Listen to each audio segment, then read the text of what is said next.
That news was brought to you by ACS Manufacturing Corporation, ISO certified world-class quality.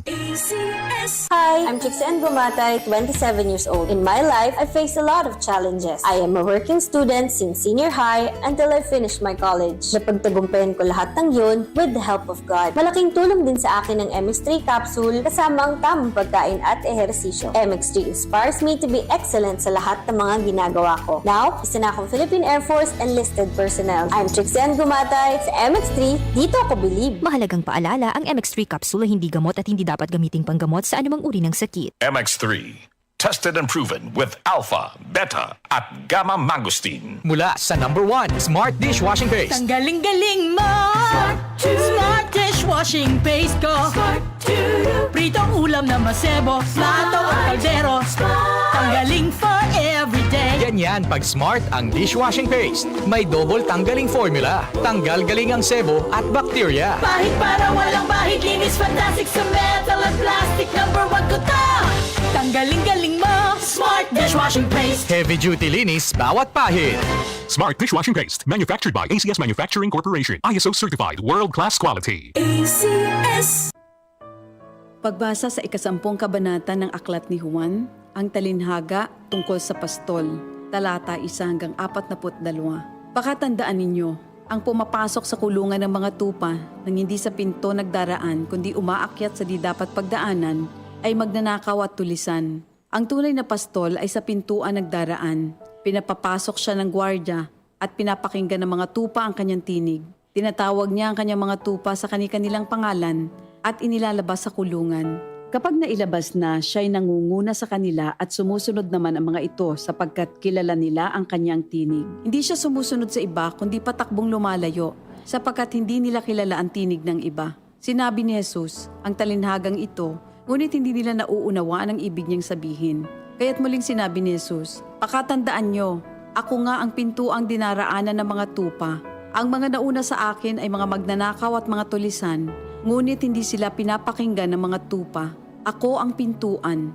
Ang sinumang pumapasok sa pamamagitan ko ay maliligtas. Papasok siya't lalabas at makakatagpo ng pastulan. Dumarating ang magnanakaw para lamang magnakaw, pumatay at manira. Naparito ako upang ang mga tupa ay magkaroon ng buhay, ng isang buhay na masagana at ganap. Ako ang mabuting pastol. Iniaalay ng mabuting pastol ang kanyang buhay para sa mga tupa. Ang bayaran ay tumatakas kapag may dumarating na asong gubat. Iniiwan niya mga tupa, palibhas ay hindi siya pastol at hindi kanya ang mga ito. Kaya't sinusunggaban ng asong gubat ang mga ito at binubulabog. Tumatakas siya, palibhas ay bayaran lamang at walang malasakit sa mga tupa. Ako nga ang mabuting pastol, kung paanong kilala ko ng Ama at siya kilala ko, gayon din naman kilala ko ang aking mga tupa at ako'y kilala nila. At iniaalay ko ang aking buhay para sa aking mga tupa. Mayroon akong iba pang mga tupa na wala pa sa kulungang ito. Kinakailangan sila'y ipasok ko rin at papakinggan naman nila ang aking tinig. Sa gayon magiging isa na lamang ang kawan at isa ang pastol. Dahil dito'y minamahal ako ng Ama sapagkat iniaalay ko ang aking buhay upang ito'y kunin kong muli. Walang makakakuha ng aking buhay kusa ko itong ibinibigay. Mayroon akong kapangyarihang ibigay ito at kuning muli. Ito ang utos na tinanggap ko sa aking Ama. Dahil sa mga pananalitang ito, hindi na naman nagkaisa ng palagay ang mga Hudyo. Marami sa kanila nagsabi, talagang sinasapian na ito ng demonyo at nababaliw. Bakit ba kayo nakikinig sa kanya? Sinabi naman ng iba, hindi nakakapagsalita ng gano'n ng isang sinasapian ng demonyo. Nakakapagpagaling ba ng bulag ang demonyo?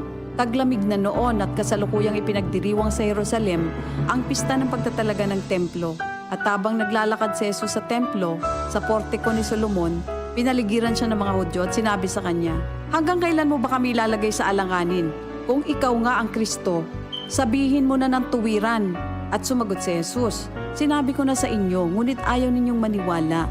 Ang mga ginagawa ko sa pangalan ng aking Ama ay nagpapatotoo tungkol sa akin. Ngunit ayaw ninyong maniwala sapagkat hindi kayo kabilang sa aking mga tupa. Nakikinig sa akin ang aking mga tupa. Nakikilala ko sila. Sumusunod sila sa akin. Binibigyan ko sila ng buhay na walang hanggan.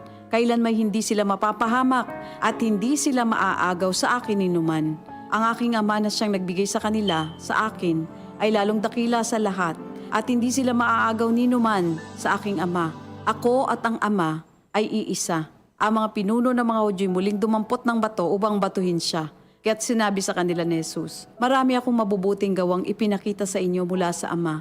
Alin ba sa mga ito ang dahilan at ako'y inyong gustong batuhin?" Sumagot ang mga pinuno ng mga Hudyo, "Hindi dahil sa mabubuting gawa kaya ka namin babatuhin, kundi dahil sa paglapastangan mo sa Diyos, sapagkat nagpapanggap kang Diyos, bagamat tao ka lamang." Tumugon si Jesus, "Di ba nasusulat sa inyong kautusan? Sinabi ko, mga Diyos kayo." Mga Diyos ang tawag ng kautusan sa mga pinagkatiwalaan ng salita ng Diyos at hindi maaaring ipawalang bisa ang sinasabi ng kasulatan.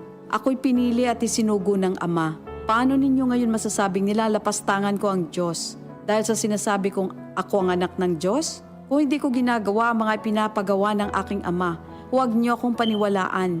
Ngunit kung ang ginagawa ko ay ang mga ito, paniwalaan ninyo ang aking mga gawa kung ayaw ninyong maniwala sa akin. Sa gayon matitiyak ninyong nasa akin ang Ama at ako'y nasa Kanya. Kaya tinangka naman nilang dakwin si Jesus, ngunit siya'y nakaalis. Muling pumunta si Jesus sa ibayo ng Jordan sa pook na dating pinagbautismohan ni Juan.